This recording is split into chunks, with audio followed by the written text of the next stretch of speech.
Friends, welcome to channel. आज की video में हम पॉइंटर्स पढ़ने वाले हैं कि पॉइंटर्स होता क्या है और वो कैसे काम करते हैं। क्योंकि आपने जब भी लैंग्वेजेस पढ़ा होगा जैसे कि सी सी प्लस प्लस, तो आपने ये कॉन्सेप्ट का नाम जरूर सुना होगा कि पॉइंटर्स जो होते हैं वो लैंग्वेजेस में होते हैं, सी सी प्लस प्लस में, जो कि बहुत टफ होते हैं। लेकिन मैं आपको एक चीज़ क्लियर कर दूं कि पॉइंटर जो होते हैं उतने भी टफ नहीं होते जितने आप मानते हैं। क्योंकि मैं आज की वीडियो में बेसिक्स आपके पॉइंटर्स खत्म कर दूंगा और उसके बाद हम एडवांस लेवल पे चलेंगे पॉइंटर्स के। क्योंकि क्या होता है कि ये शुरू में आपको टफ लगेंगे, लेकिन आप जब थोड़ी लैंग्वेज ढंग से पढ़ लोगे ना, उसके बाद आपको ये ईजी लगने लगेंगे। इसलिए मैं चाहता हूँ कि आप पूरा आज कॉन्सेप्ट पढ़ के जाओ कि पॉइंटर्स होते क्या है, वो पूरी बेसिक्स इसमें पढ़ के जाओ। उसके बाद आप एडवांस लेवल पे पॉइंटर्स को पढ़ो। मैं ये बोल रहा हूँ कि अगर से आप ढंग से पढ़ लेते हैं पॉइंटर्स को, तो आपको कोई भी चीज़ टफ नहीं लगेगी। सबसे पहले हम पॉइंटर्स पढ़ेंगे कि होते क्या है, उसके बाद हम बात करेंगे कि ये कैसे काम करते हैं। मेमोरी डायग्राम के द्वारा हम समझेंगे कि पॉइंटर्स कैसे काम करते हैं, और उसके बाद हम कुछ कोड करेंगे पॉइंटर्स के। तो सबसे पहले बात करते हैं कि पॉइंटर्स होते क्या है। तो पॉइंटर्स की डेफिनेशन जैसे कि मैंने यहाँ पर लिख लिया है। पॉइंटर्स क्या होते हैं?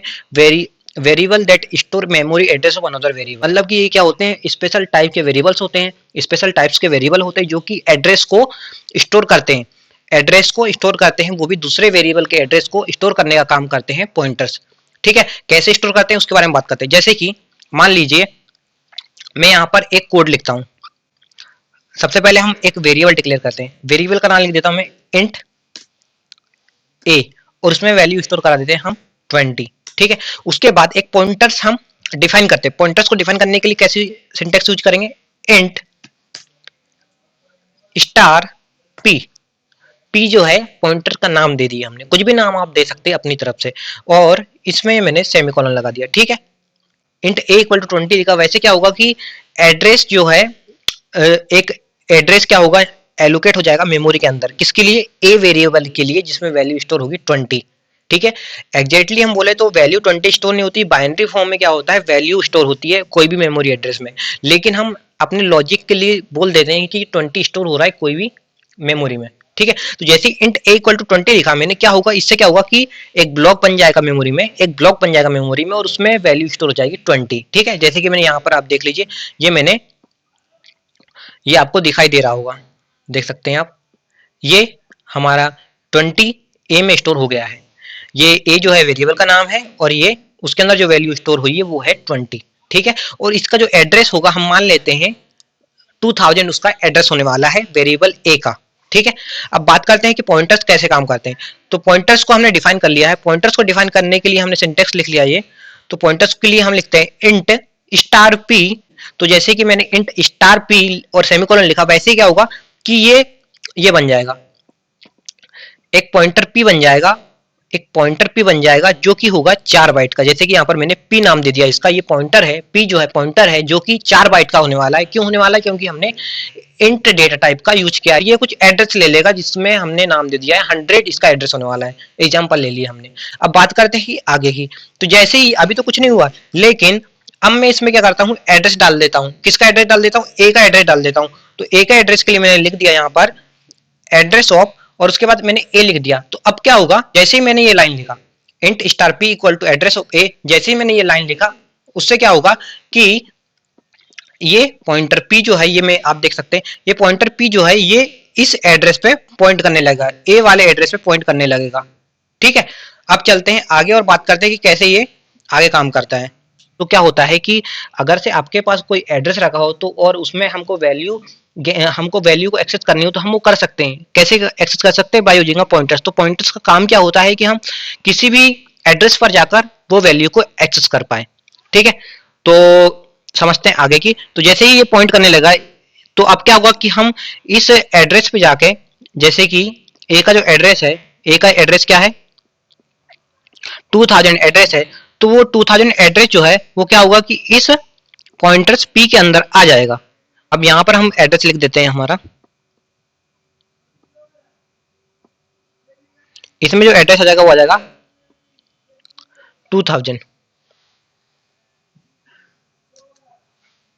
इसमें आ गया 2000 एड्रेस। ठीक है, तो अब क्या होगा कि जैसे कि हमारे यहाँ एड्रेस आ चुका है, तो अब हम इससे क्या कर सकते हैं, वैल्यू को एक्सेस कर सकते हैं। हम डायरेक्टली पी पॉइंटर का यूज करके हम डायरेक्टली वैल्यू को एक्सेस कर सकते हैं, जो कि 20 वैल्यू होने वाली है। और इस 20 वैल्यू को हम अलग से चेंज भी कर सकते हैं।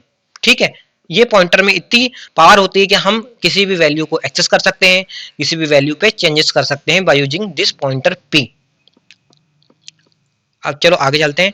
तो जैसे कि हमने इसको, अब तो ये हो गया हमारी ये लाइन लिखने की वजह से। अब कुछ चीज मैं आपको बताता हूँ। और जैसे कि ये अभी तो इसको पॉइंट कर रहा है A20, तो इससे वैल्यू एक्सेस हो जाएगी हमारी 20 वाली, 20 वैल्यू एक्सेस हो जाएगी। तो इसको मैं, अब हम जैसे ही हम प्रिंट करने का आपको बताता हूँ। जैसे हमने लिखा, प्रिंट करने के लिए हम यूज करते हैं यहाँ पर सी लैंग्वेज में प्रिंट एफ,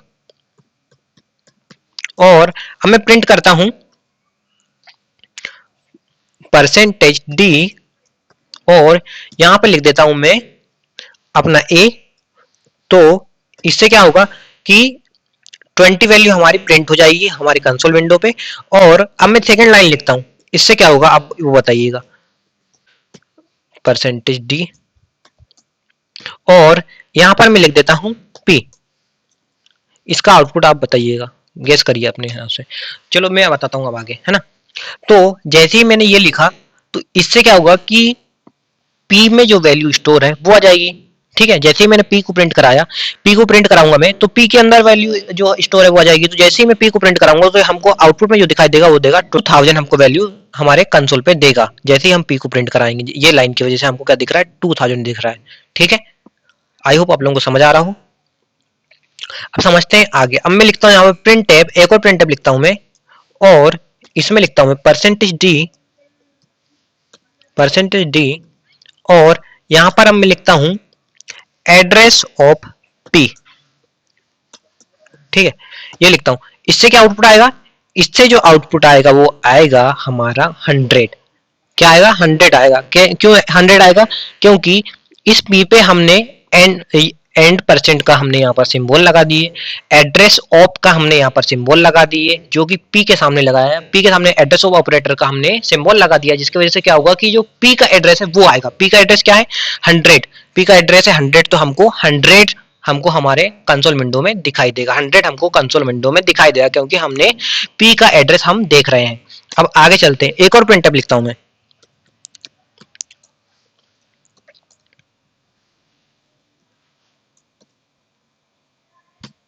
और यहां पर मैं लिखता हूं अब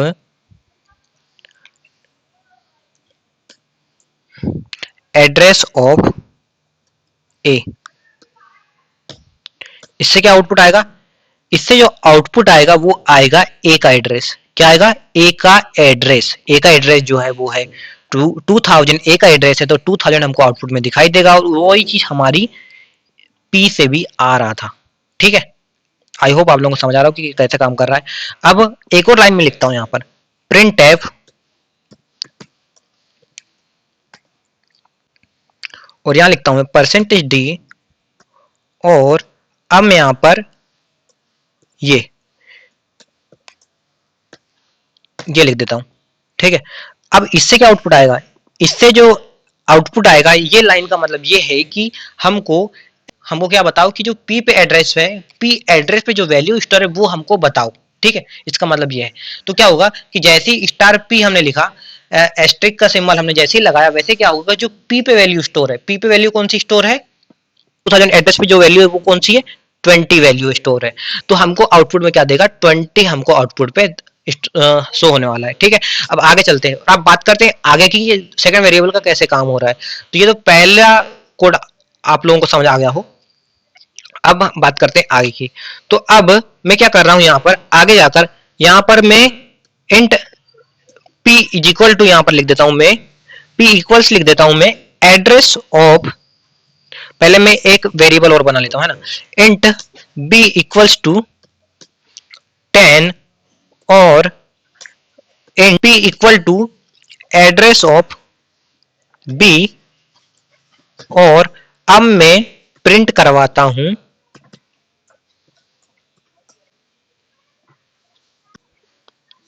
p को। आप बताइए कि क्या आउटपुट आएगा, p is equal to address of b, p is equal to address of b जैसे ही हमने लिखे, उससे क्या होगा कि जो ये पॉइंटर है ये इसको छोड़कर यहां पहुंच जाएगा। ठीक है, यहां पहुंच जाएगा, यहां पर पहुंच जाएगा।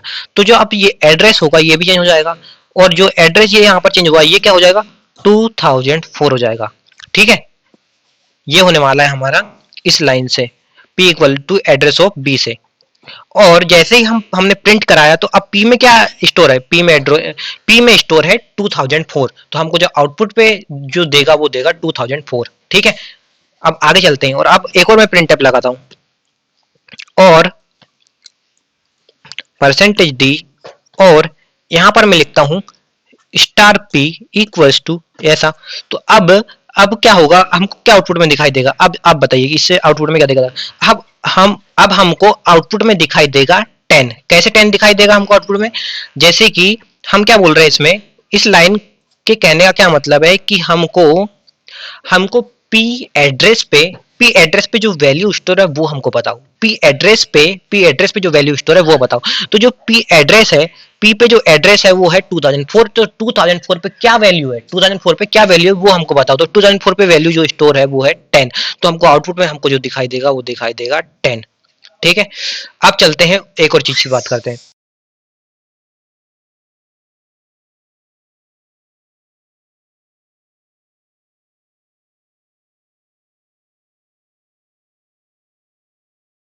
मैं एक और लाइन लिखता हूँ यहाँ पर, प्रिंट एफ, और इसमें लिख देता हूं मैं परसेंटेज डी,